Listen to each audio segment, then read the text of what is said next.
त्यापासून सुरू केली पाहिजे, अन्यथा महाराष्ट्राच्या कानाकोपऱ्यात या सभागृहाची कोणतीही किंमत अध्यक्ष महाराज राहणार नाही आणि त्याचा इतका दुष्परिणाम होईल की नंतर आपल्याला कोणत्याही परिस्थितीमध्ये ही परिस्थिती आटोक्यात आणता येणार नाही. ठीक आहे, संविधानावरची चर्चा.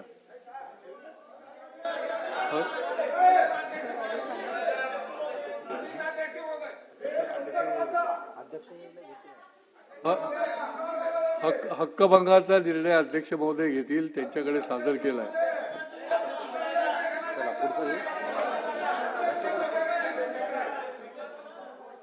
भारतीय गणराज्याच्या 75व्या वर्षानिमित्त भारताच्या संविधानाची गौरवशाली हक्कभंग स्वीकारलेला आहे, त्याच्यावरची कारवाईचा निर्णय जो आहे तो माननीय अध्यक्ष महोदय घेतील.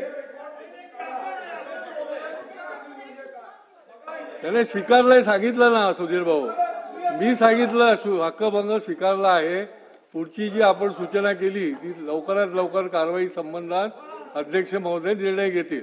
चला, संविधानावर भारतीय गणराज्याच्या 75व्या वर्षानिमित्त भारताच्या संविधानाची गौरवशाली अमृत महोत्सवी वाटचाल या विषयावर चर्चा, दुसरा व शेवटचा दिवस. सुधीर भाऊ. अध्यक्ष महाराज, भारतीय गणराज्याच्या 75व्या वर्षानिमित्त भारताच्या संविधानाची गौरवशाली अमृत महोत्सवी वाटचाल या विषयामध्ये मत मांडण्यासाठी संविधानाचा गौरव करत असताना आपल्या जबाबदारीची जाणीव माझ्यापासून महाराष्ट्राच्या प्रत्येक संविधान मानणाऱ्या प्रत्येक व्यक्तीपर्यंत पोहोचवण्यासाठी अध्यक्ष महाराज काही माझं मत या ठिकाणी मी मांडणार आहे.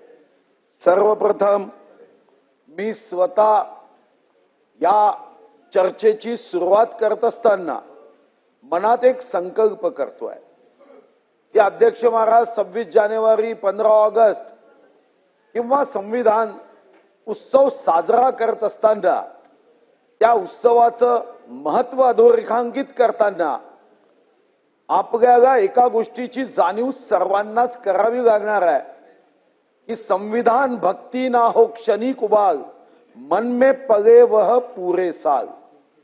अन्यथा अध्यक्ष महाराज संविधानाच्या महत्व अधोरेखांकित करत असतानाच मात्र आपली कृती त्या दिशेने होत नसेल तर संविधान आपल्या देशाला अर्पण करणाऱ्यांच्या मनात जो भाव होता, जो आशय होता, संविधान म्हणजे शब्दाचा समुच्चय नाही, तर या प्रत्येक शब्दामध्ये या देशाच्या प्रगतीची शक्ती आहे, या देशाच्या उन्नतीची ऊर्जा आहे, समाजाला एक करण्याची संधी आहे.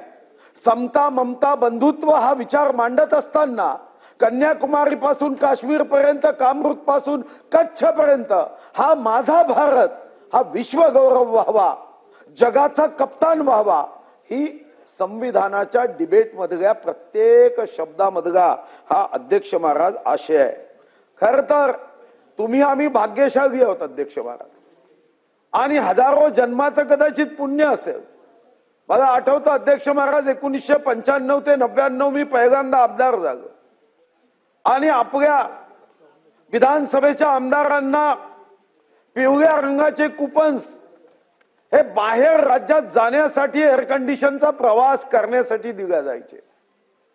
मी नवीन राजधानी एक्सप्रेस मध्ये पहिल्यांदा बसलो अध्यक्ष महाराज, आणि मला आठवतं की माझ्या समोर एक व्यक्ती ज्याच्या चेहऱ्यावर प्रचंड श्रीमंती दिसत होती.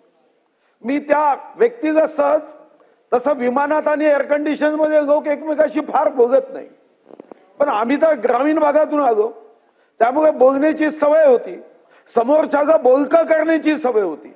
मी सहज त्यांना एकच गोष्ट विचारली की आप क्या करते हो. ते मला म्हणाले की मैं Kanpur paper end pulp mill का मालिक हूं, मैं पेपर बनाता हूं.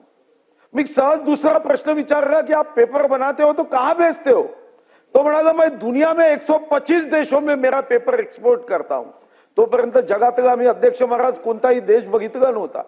मी सहज पुढचा प्रश्न अध्यक्ष महाराज केला की 125 देशामध्ये तुम्ही कागद एक्सपोर्ट करता, निर्यात करता, तर या 125 देशापैकी किती देशात तुम्ही जाऊन आलात?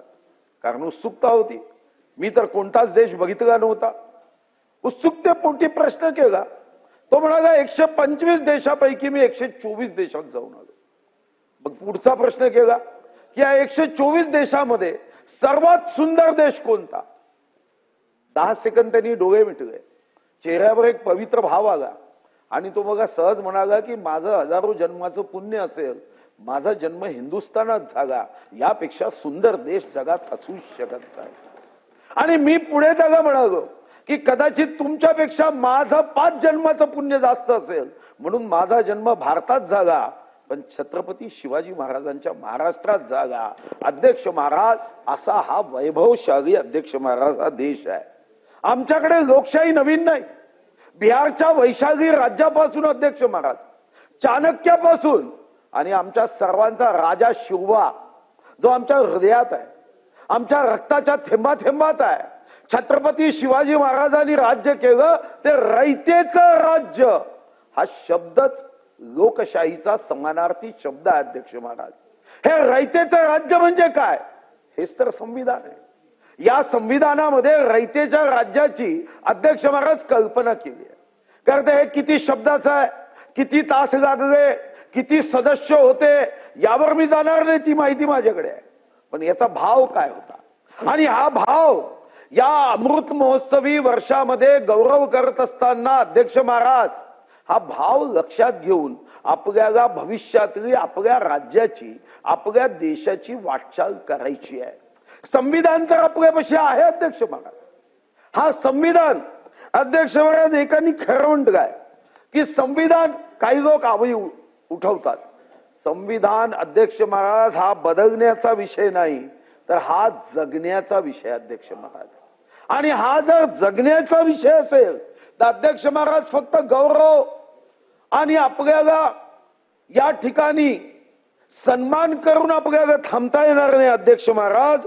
यासाठी आपल्याला एक भयमुक्त भारत घडवायचा आहे. तर महाराष्ट्राच्या प्रगतीच्या शिवाय भयमुक्त भारत घडूच शकत नाही. दिल्लीचे ही तख्त राखतो महाराष्ट्र माझा, हे राज्यगीत मी सांस्कृतिक मंत्री असताना निवडलं, कारण हा भाव आहे. आणि म्हणून महाराष्ट्रामध्ये या निमित्ताने अध्यक्ष महाराज आपल्या सर्वांना काही संकल्प करावा लागेल. हे संकल्प आहे भयमुक्त भारताचं, हा संकल्प आहे भूकमुक्त भारताचा, हा संकल्प आहे विषमतामुक्त भारताचा, हा संकल्प आहे आनंदयुक्त भारताचा, हा संकल्प आहे आतंकमुक्त भारताचा, हा संकल्प आहे नक्षलमुक्त भारताचा, हा संकल्प आहे अध्यक्ष महाराज